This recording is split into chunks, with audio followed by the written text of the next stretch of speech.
Skuad PSM Makassar berlatih di Shah Alam Mini Stadium Selangor, Malaysia, jelang laga perdana Piala AFC 2022 melawan Kuala Lumpur FC.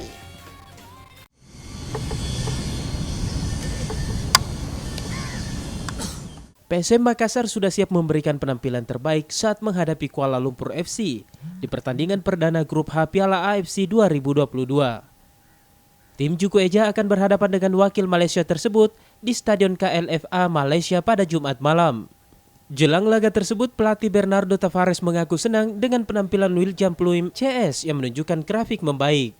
Meski skuad PSM saat ini didominasi oleh para pemain muda dan sebagian lokal, Bernardo ingin memberikan kejutan untuk tim negara-negara lain.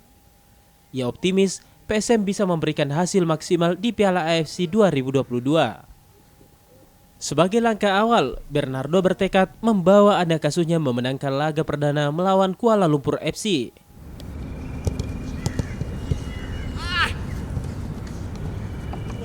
We must be realistic. Last season, the team almost go down.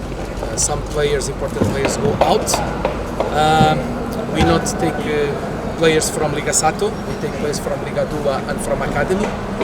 But I am happy with the players. They work hard and they have ambition, and together maybe we can make a surprise. So, Coach, can I say you reset back your team for this season? No, we are building a team. We are building a team.